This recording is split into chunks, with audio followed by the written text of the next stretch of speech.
you're young, you think you know everything, so you take your faith a little bit lightly. But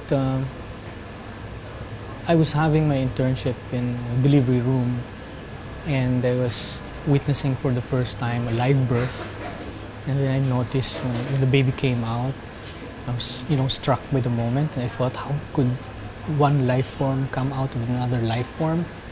The process was so perfect that I thought somebody should be responsible for it. I mean,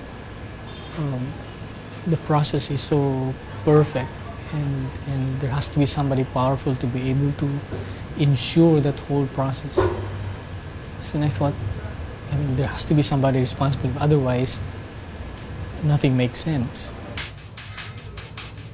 Rational magutang na pagkatao, so magsigitang pangutana, magsigitang discover kung unsa jud, how it all started, everything.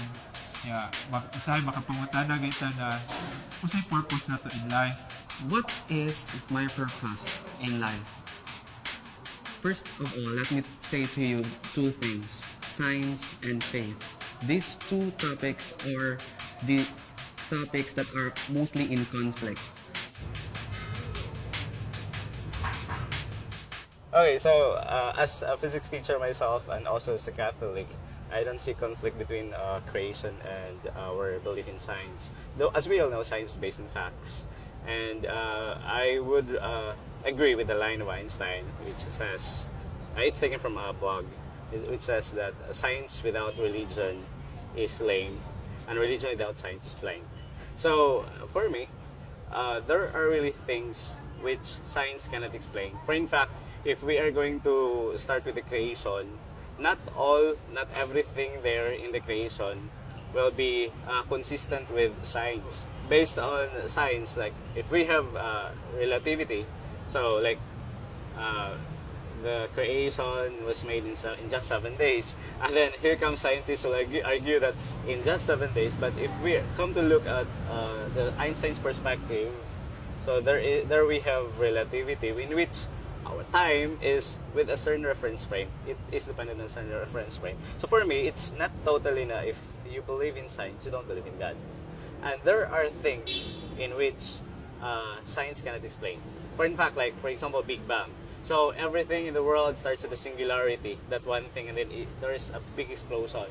And then if we come to think of it, who created that big thing, or that one thing, that singularity? And science didn't mention about that. Okay, that singularity that came out after a Big Bang. Okay, then there is a Big Bang from the singularity. Science did not explain who created that. And it's religion, I think. Yeah, it's religion which can only explain that there must be a supreme being. There must be God. If it really isn't historical, then that does not cancel out its authenticity, because a story does not have to be historical for it to be authentic. This is the take of a primitive tribe surrounded by many others of other faith that rose up and grew day by day in their relationship with God, learning more and more of Him. As time passes, like how a young boy would write a diary about his dad, at 5, he would say, "My dad is mean but cool." At 13, he would say, "My dad is boring killjoy." At 17, he would say, "My dad is okay." At 25, he would say, "My dad was right." And one thing else that's authentic is that he did put his fingertips on all of us as made.